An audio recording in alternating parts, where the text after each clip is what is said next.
मुझे मरने से डर नहीं लगता, लेकिन मरने से पहले मैं कुछ ऐसा करना चाहती हूँ जिससे मेरा बिखरता हुआ परिवार जुड़ जाए, संवर जाए। मैं चाहती हूँ कि तुम दोनों शादी कर लो। जो दाग मन्नत ने तुम्हारे दिल और इस खानदान की इज्जत को दिया है, उसे सिर्फ ये निकाह हो सकता है।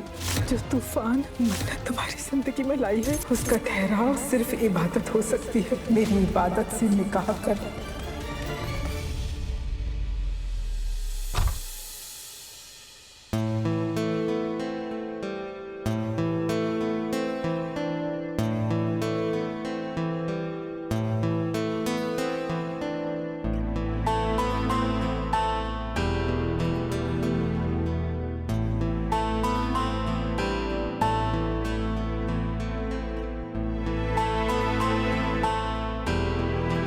सुभान चलो, फ्लाइट का वक्त हो रहा है।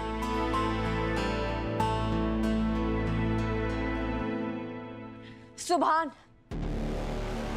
फ्लाइट का वक्त हो रहा है, हमें चलना चाहिए। मैं दुआ अम्मी को छोड़ के कहीं नहीं जाऊंगा।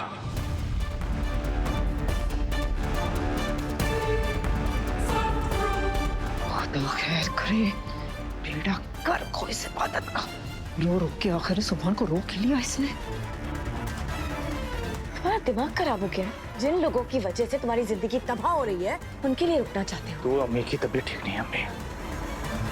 दुआ अम्मी की पड़ी है, अपनी अम्मी की नहीं, जिसने तुम्हें पाल पोस कर बड़ा किया है। इतना अम्मी कैसी बातें कर रही हैं आप? आपका मकाम मेरी जिंदगी में बहुत ऊंचा है, लेकिन दुआ अम्मी कभी कम नहीं है। वो मुझे अपनी पहली औलाद समझती हैं। आप दोनों मेरी दो आंखों की तरह हैं। कोई पागल ही होगा जो अपनी एक आंख से प्यार करेगा। आज आपसे ज्यादा दुआ अम्मी को मेरी जरूरत है। अगर मैं उन्हें ऐसे छोड़ के चला गया ना, तो खुद को कभी माफ नहीं कर पाऊंगा। मुझे कुछ नहीं सुनना। प्लीज कुछ मत बोलिए, प्लीज।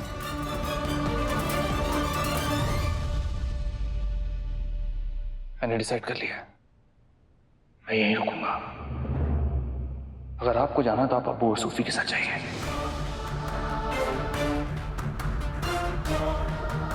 मैं दुआ अम्मी को छोड़ के नहीं जाऊंगा।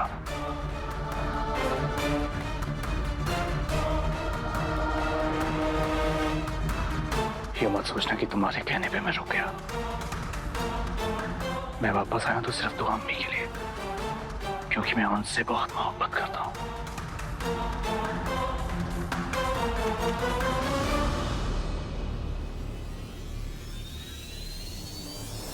सुभान,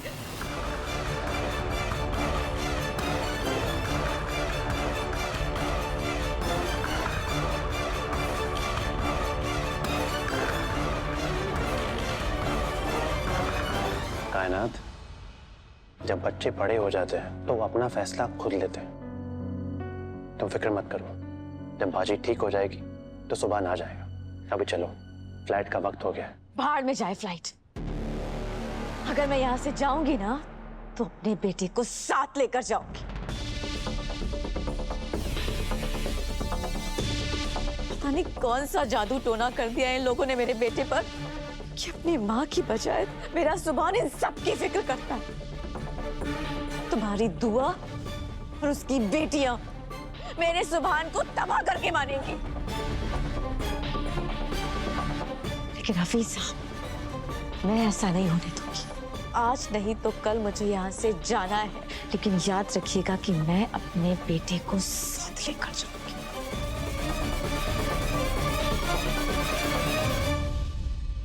हमीदा, बच्चे लौट आए। अब दुआ जल्दी ठीक होगी, बहुत जल्द। अल्लाह का लाख लाख शुक्र है, हमारे बच्चे घर वापस आ गए। खुदा खैर करे, इत्मीनान की एक ही सांस ले पाई थी, दूसरी लेने का तो मौका ही नहीं दिया इन लोगों को।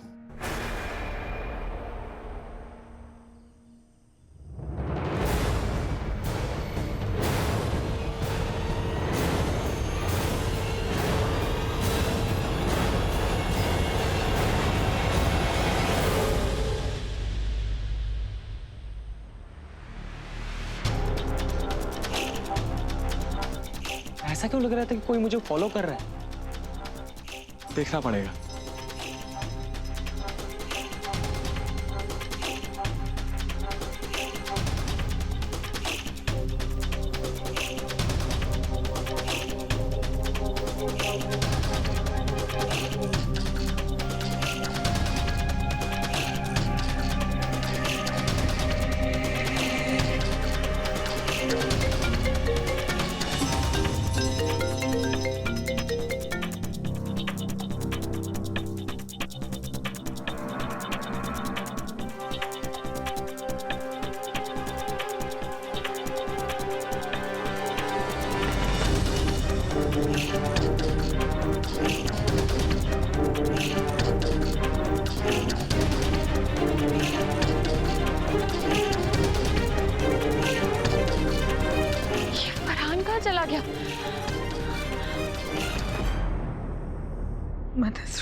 मन्नत मत जाओ, रोको, उसे रोको।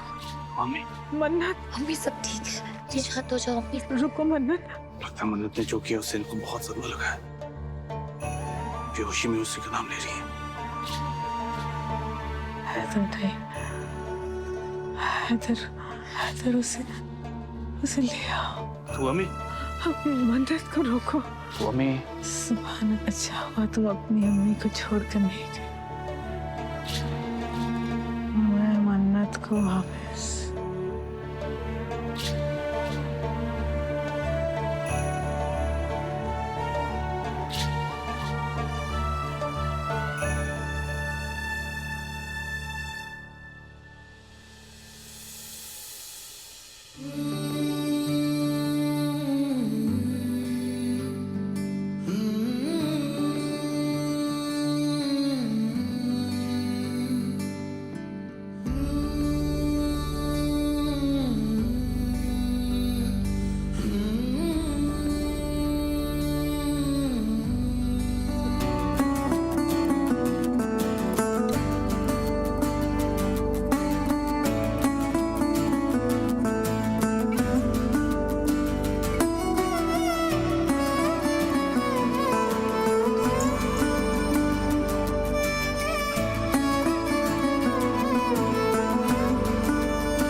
मम्मी बहुत स्ट्रांग थी जुबान। इससे पहले भी वो कई बार बीमार हुई है, पर उन्होंने किसी को एहसास तक नहीं होने दिया है।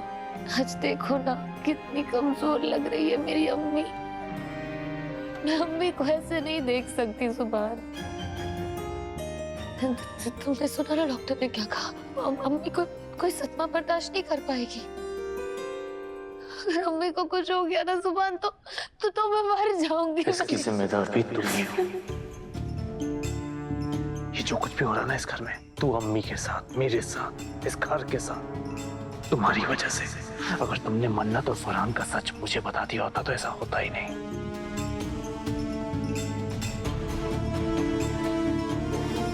मन्नत ने मुझे धोखा देकर फरहान के साथ वफादारी निभाई, लेकिन तुमने सिर्फ धोखा दिया। धोखा मुझे, घर वालों को, तू अम्मी को, सबको।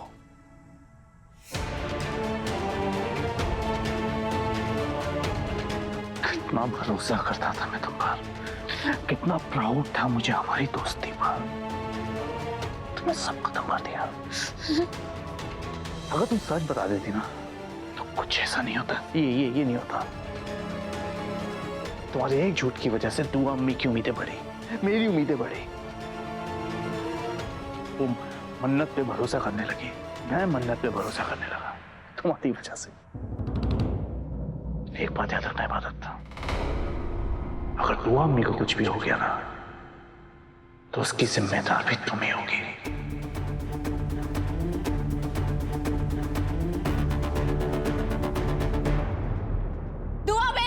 मुझसे मेरे बेटे को छीनने की कोशिश करी हो ना तुम तीनों बर्बाद हो जाओगी, तबाह हो जाओगी। मैं कुरान पाक को पकड़कर बद्दुआ दूंगी दुआ बेगम कि तुम और तुम्हारी बेटियां कभी खुश ना रहे। ये तो अल्लाह का लाख लाख शुक्र है कि बचपन से मेरा सुभान इस दुआ और उसकी बेटियों के साथ नहीं पला बढ़ा, वरना ये तीनों मिलकर मेरे सुभान को मेरा दुश्मन बना देती। मैं तुम्हें बद्दुआ देती हूँ दुआ बेगम।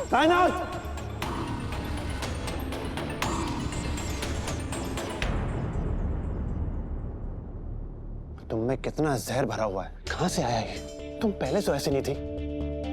कायनात दुआ बाजी की तबीयत ठीक नहीं है, अगर तुम उसके लिए दुआ नहीं कर सकती तो बद्दुआ तो मत दो।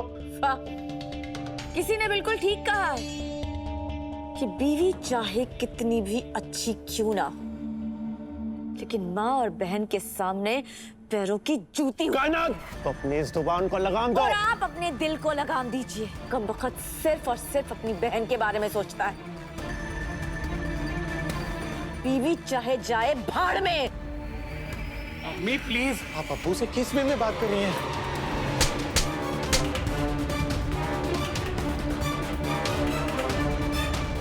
अब तुम मुझे सिखाओगे कि मुझे किससे और कैसे बात करनी है? हाँ, तुम्हारे अब्बू की नसीहत कम थी जो तुम मेरे सामने खड़े होकर आके? बेटे हो, बेटे की तरह रहो सूफी। बाप बनने की कोशिश मत करना। और हफीज साहब, आपने मुझसे पूछा ना कि मेरे अंदर इतना जहर कहाँ से आ गया, तो मैं आपको बताती हूँ कि इतना जहर मेरे अंदर कहाँ से आया। ये आया है दुआ बेगम की नाफरमानियों की वजह से और उसकी बेटियों की चालाकियों की वजह से। खुदा के लिए मेरे बेटे की जिंदगी में जहर घोलने वालों की तरफदारी करना बंद करिए। कहीं ऐसा ना हो कि मेरे दुश्मनों की लिस्ट में आपका नाम मैं सबसे ऊपर लिख दूं। उसमें लिखने की क्या जरूरत है कायनात? वो तो तुम पहले ही लिख चुकी हो। तुमने आज तक मेरी एक बात नहीं मानी, तुमने आज तक मेरे एक मशवरा नहीं सुना, हमेशा अपनी मनमानी चलाई। और जब जब मैंने चीजों को संभालने की कोशिश की, तुमने मुझे बेइज्जत करके मेरा मुंह बंद कर दिया। और तुम कहती हो ना, तुम्हारी कीमत एक जूती की तरह। तुमने खुद मुझे एक पाँव की जूती की तरह बना दिया है। मेरे बोलने पर पाबंदी लगा दी। और जब मैं सच बोलता हूँ, तुम कहती हो कि मैं बाजी और अम्मी की तरफदारी कर रहा हूँ।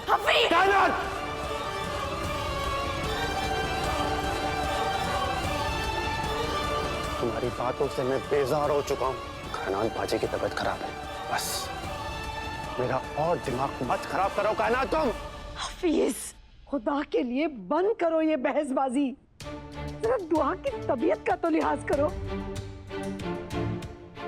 और कायदा, हफीज सही कह रहा है, फिजूल के तानों में कुछ नहीं रखा। ऐसे में सिर्फ रिश्ते टूट जाते हैं और घर उजड़ जाते हैं। मेरी जान, मेरा घर बर्बाद हो रहा है, मेरा घर उजड़ रहा है, वो भी आपकी बहू की वजह से, दुआ बेगम की वजह से। और आप बोलती है कि मैं चुप हो जाऊं। मैं सब कुछ बर्दाश्त कर सकती हूँ अम्मी, लेकिन अपनी आंखों के सामने अपने बेटे की जिंदगी बर्बाद होते हुए नहीं देख सकती। मैं बोलूंगी, चीख चीख कर बोलूंगी, सबके सामने बोलूंगी। ये दुआ और उसकी बेटियां मेरे बेटे की जिंदगी में आग लगा रही हैं। आपको दिखाई नहीं दे रहा है अम्मी? मेरी बेटी की जान ले लोगी तब तुम्हारे दिल की आग बुझेगी क्या? आइए आइए सासू अम्मी, बस आपकी ही कमी रह गई थी। आइए और शुरू करिए अपनी दुआ की वकालत।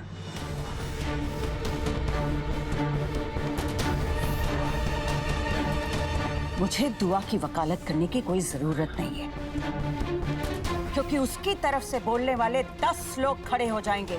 जानती हो क्यों? क्योंकि वो नेक है। और मैं दुआ की तरफदारी इसलिए नहीं करती कि वो मेरी बेटी है। मैं उसकी तरफदारी इसलिए करती हूँ क्योंकि वो एक अच्छी इंसान है। मगर तुम्हें ये सब क्यों दिखाई देगा? तुम्हारी आंखों पर तो जलन, कपट, नफरत और गुस्से का पर्दा डला हुआ है। अपने पर गौर करो कायनात। ये जो नफरत है ना, इसने तुम्हारा सुकून छीन लिया है, तुम्हारे चेहरे का नूर छीन लिया। संभल जाओ बहू बेगम, वरना कहीं ऐसा ना हो कि तुम्हारा ये जो गुस्सा है ना, कल इसकी वजह से तुम्हारी औलाद छीन जाए।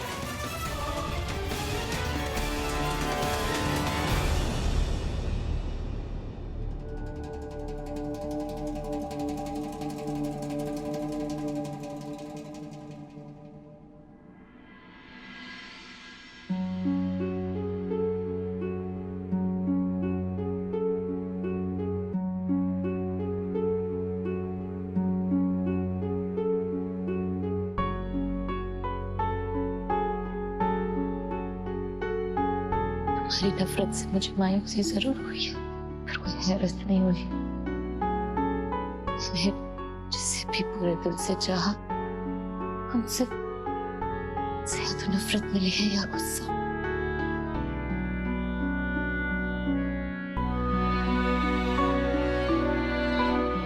अम्मी ने मुझसे मुंह मोड़ रखा था, फिर मन्नू मेरी दुश्मन बन गई और अब तुम मुझसे नफरत करने लगे हो।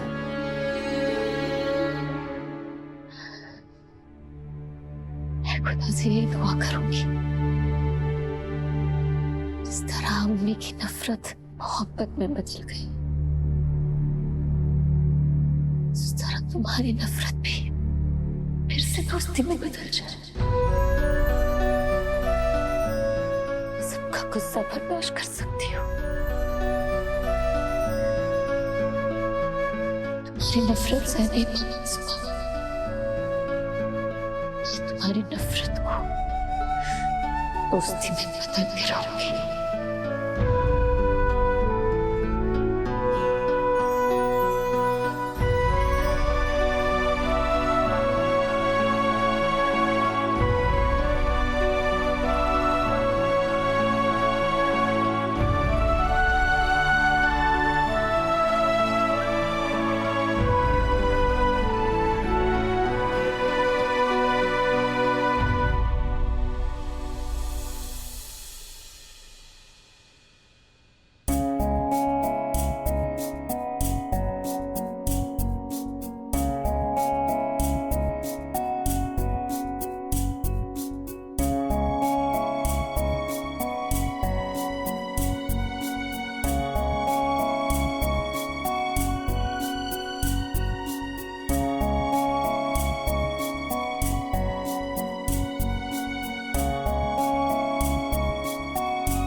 हमीदा, कायनात दिल की बुरी नहीं है। एक बार गुस्सा हावी हो जाता है ना तो अपना आपा खो बैठती है। कायनात मेरी जान, ऐसे मौके पे झगड़ा फसाद अच्छी बात नहीं है बेटा। दुआ की तबीयत इतनी खराब है, उसका तो ख्याल करो। वैसे मुझे कहना तो नहीं चाहिए अम्मी, लेकिन आज मैं कह देती हूँ, अगर दुआ बेगम मर भी जाए ना तब भी मुझे कोई फर्क नहीं पड़ता। कायनात, बदतमीज! रुक जाओ हफीज।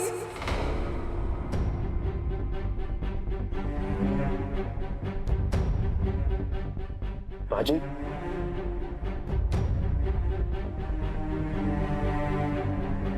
दुआ,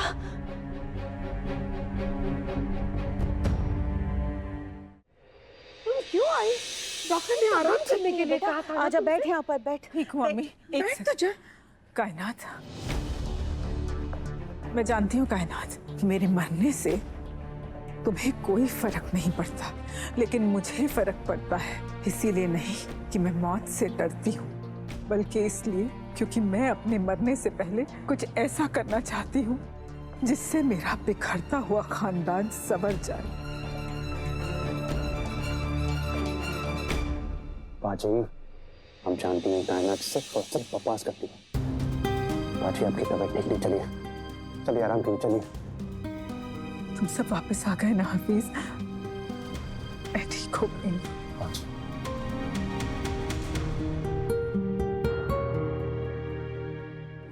बाजी, तुम क्यों जिद कर रही हो? अगर मैं आपसे कुछ मांगू तो क्या आप मुझे देंगी? कैसी बात कर रही हो तुम? मेरा जो कुछ भी है सब कुछ तुम्हारा ही तो है। इसके बावजूद अगर ऐसी कोई बात है, कोई चीज है जो मेरे पास है और तुम्हें चाहिए, तो तुम्हें दे दी मैंने मेरी जान। बोलो क्या बात है? मैं जो आपसे बोलने जा रही हूँ वो कोई मामूली बात नहीं। हो सकता है आप सबको मेरी बात गवारा ना हो, लेकिन अम्मी मेरा यकीन करिए, मैंने हर तरह से देख लिया सोचकर, और हर बार मेरे दिल से यही आवाज आई है कि बस यही एक रास्ता बचा है मेरे बिखरते हुए खानदान की इज्जत को बचाने का, रिश्तों को जोड़ने का, हमारी इज्जत को बहाल करने का। और इसके लिए मुझे आपकी इजाजत चाहिए अम्मी। बोलिए अम्मी, देंगी ना इजाजत? किस बात की इजाजत चाहिए? कुछ भी बोलने से पहले मैं आप सबको कुछ दिखाना चाहती हूँ।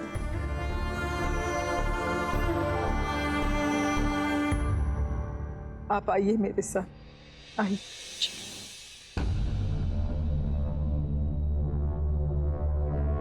क्या कर रही हो दुआ? आइए, क्या हो गया? कहाँ ले जा रही हो? आइए तो सही। बेटा क्या? अम्मी अल्लाह!